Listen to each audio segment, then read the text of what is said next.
ஓம் சாய்ராம், ஜெய் சாய்ராம். எல்லாரும் நல்லா இருக்கணும், எல்லாருக்கும் நல்லதே நடக்கணும்.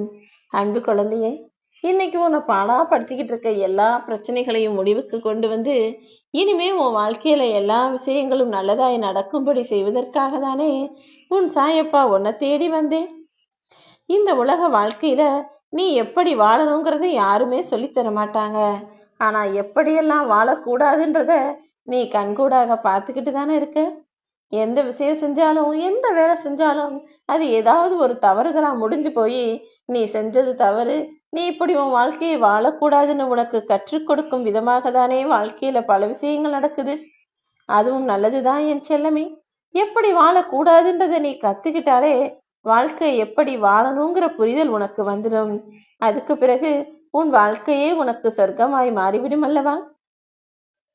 ஒத்த காலில் நின்று தவம் செஞ்சாலுமே கூட மீன் கிடைக்கிற வரையிலும் முயற்சியை கைவிடாமல் தானே கொக்கு ஆற்றங்கரையில் நின்றுகிட்டே இருக்கு.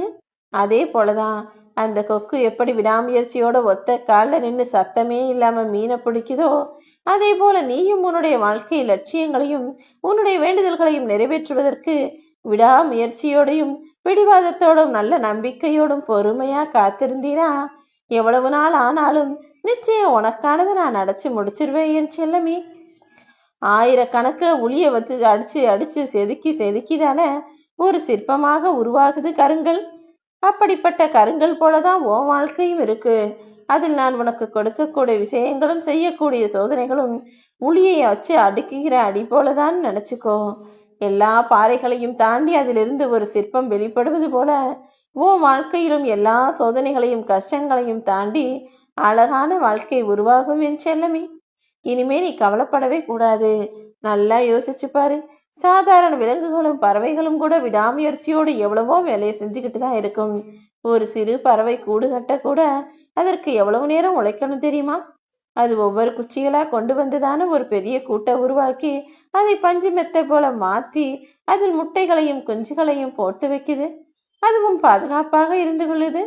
அதே போலதான் உன் வாழ்க்கையிலையும் நீ பாதுகாப்பா நிம்மதியா சந்தோஷமா வாழணும்னா அதுக்காக கொஞ்சம் கடின முயற்சியை செய்துதான் ஆகணும் என் செல்லமே. இரும்பு முள்ளே காலில் குத்துனாலும் அந்த ரணத்தையும் கூட ரசிச்சுக்கிட்டே தானே எருதுகள் ரோட்ல வண்டி இழுத்து போகுது. அதே போல நீயும் உன் கனவுகள் நிறைவேறும் வரை என்ன நடந்தாலும் அத்தனையும் தாங்கிக்கிட்டு உன்னுடைய முயற்சியை விடாப்பிடியோட செய்யணும்.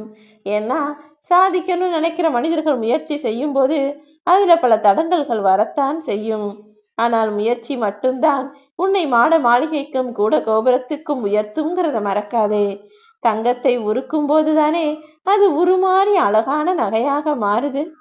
அதுபோல ஒரு பெரிய மரத்தை அப்படியே வச்சிருந்தா அது எதுக்கும் பயன்படாது. அதை அறுத்தால்தான் அழகான ஜன்னலாக மாறும். அதே போலதான் மனிதர்களுடைய வாழ்க்கையிலும் சும்மாவே மனுஷன் நினைச்சது போலவே வாழ்க்கையை சாப்பிட்ட தூங்கணும்னு இருந்தா அதுல பெருசா எந்த மாற்றமும் வராது, முன்னேற்றமும் வராது.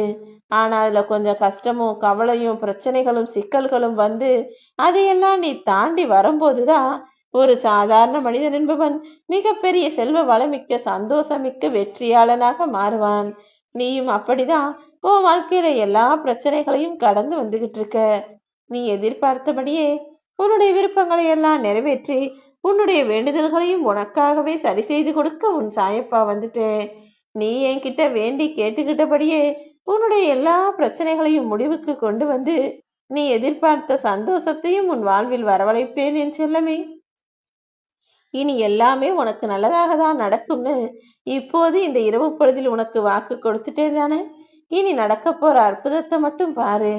நீ நிதானத்தோடு இருந்தால் உன்னுடைய செயல்களும் மிக சிறப்பானதாக இருக்கும். உன் எண்ணங்களை நீ கவனிச்சு வச்சுக்கிட்டினா உன் வாழ்க்கையில பல வெற்றிகள் கூடி வரும்.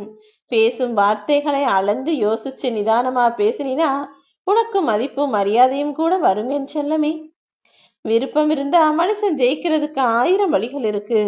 விருப்பம் இல்லாவிட்டால் அவன் தோக்குறதுக்கும் 1000 காரணங்கள் இருக்கும். நீ ஜெயிப்பதற்கான வேலைகளை பார். உன் சாயப்பா நிச்சயம் உன்னை வாழ வைப்பேன்.